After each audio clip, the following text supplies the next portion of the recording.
The great picture comes about because photographers and the group of 6 of us, the Legacy Project that are working at El Toro, became very aware that this is the end of film, and this is the crossover point into digital.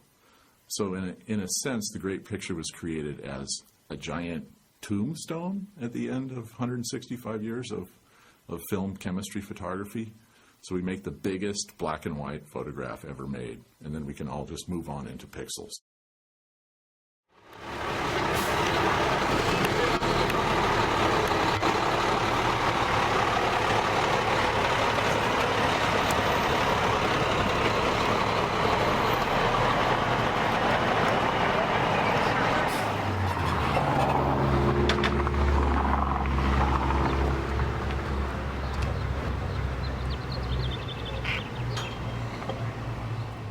The great picture comes out of an idea generated by one of the members, Clayton Spada. He teaches photography a couple times a year in China. And he had a class in sort of alternative processes and made a camera obscura and made some photos that were sort of big size, like 8 foot by 12 foot or something like that. And he's one of the Legacy Project members, so we were sitting around on the back porch at Jerry Birchfield's house with some access to beer, and at some point in that monthly meeting, Clayton said, you know what, we have access to this Marine Corps Air Base with all these gigantic hangars. We really ought to turn one into a camera. I was sitting next to him. I think everybody in the group immediately said, that's fantastic. We really have to do that. So the genesis of the idea comes out of making camera obscuras in China. I came back and I proposed this thing to the group, and the way the story goes is we were sitting out in Jerry Birchfield's backyard with a lot of beers, and I brought it up, and everybody just said, great, when do we start? Well, first we had to find a building that would suit our purposes, that would give us the view and the picture that we wanted. Building 115 was chosen because it looked out onto the runways, which was a reference to the past of the military base. It was an airfield. Also to the control towers, again referring to the airfield, and then the San Joaquin Mountains behind there, which was referencing what was going to happen to the base, ultimately turning it into a park and housing and all of that stuff. So we had to get permissions to use the building, which was not easy. Then once we did get that, we had to turn this building full of holes into a completely black box. And that was an undertaking that was far more than any of us had anticipated. And then fold it, spin it. Sort of like Calif revisited, but in a worse way.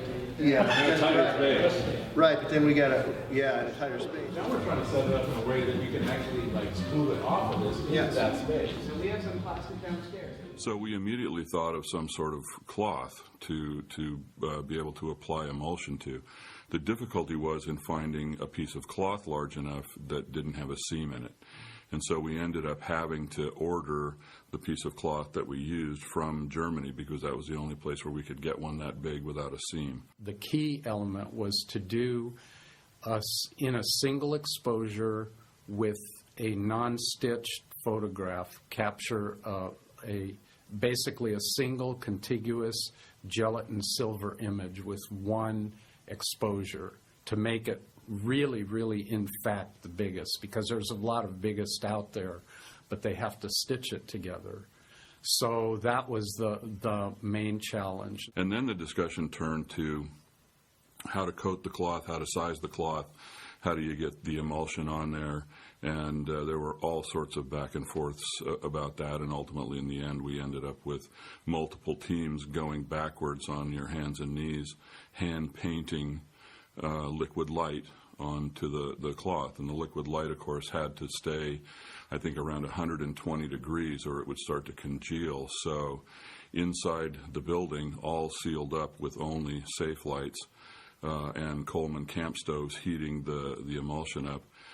It got pretty darn warm in there. It was hot, it was stinky, it felt like a sauna. You had this potpourri of chemicals in there that actually forced some people out of the building. And you had this very, very tight schedule. The developer could only last, you had 5 minutes to do the developing. You had 10 or 15 minutes to do the fixing. We had a series of 10 pumps and teams pumping material in, pumping material out, which had to be brought into 55-gallon drums that the EPA had to take away later. So there was a lot to organize. There was actually very little time to think. It was a time to do and then hope at the end that we were successful. It really is like a giant one-time darkroom operation. It's like a cross between Ansel Adams' Darkroom and like Dante's Inferno.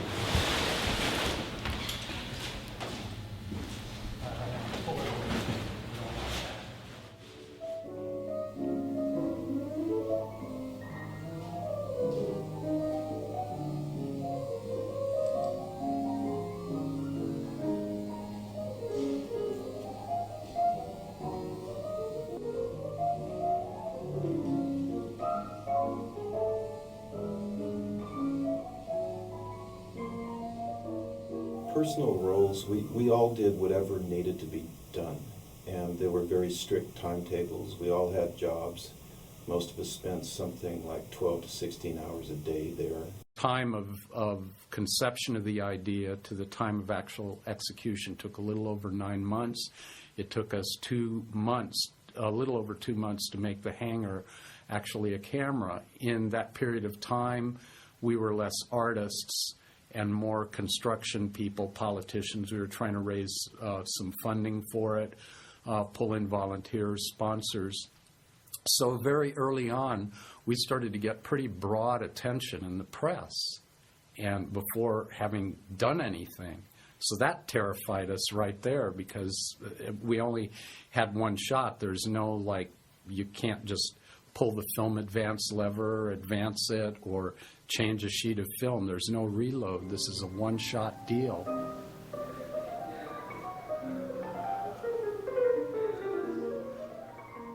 Originally, when it was just the six of us talking about it, we kind of thought, well, we could take this cloth and we could run some PVC pipe around the edge of it and kind of hoist it up with ropes and pulleys and that kind of thing. And we took a pretty relaxed attitude toward it, but as we got more into it, it became obvious that we needed something that was pretty powerfully rigid in order to hold the thing. So we ended up connecting with a professional theatrical rigger named Tony Long, who designed a way to suspend the whole thing inside the building. The ceiling, I think, was about 45 feet high, and so he designed all sorts of block and tackle pulley systems and the battens that went all the way around the outside, so that it was several hundred pounds by the time all that was in there. But luckily for us, we didn't try to go forward with our kind of Rube Goldberg rope and pulley thing, because it just never would have worked.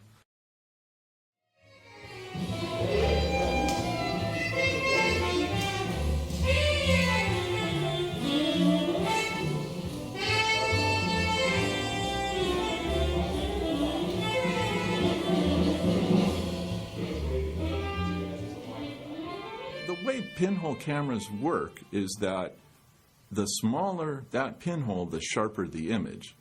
But of course, the smaller the pinhole, the less light you have, and so the exposure times might get unbearably long. We did all sorts of test prints, and we turned actually, to process some of them, we turned my darkroom into, or my garage into a darkroom where we built a test processing tray. And some of the first test prints we did, they kept coming out just black, no detail on them, and we would pull them out and look and just hopefully think, oh, could that be something? Could that be something? But there really was no image on it whatsoever. We thought we were going to be talking about exposures that were going to be days long, for this. We went out to ask a lot of experts all over the United States and from different countries. We got estimates as much as weeks-long exposure. All of the information that we had originally gotten was that our exposure for this would be somewhere between many hours and maybe many days. And in the end, what it worked out to be was 35 minutes. So it was a gradual winnowing down of the exposure time.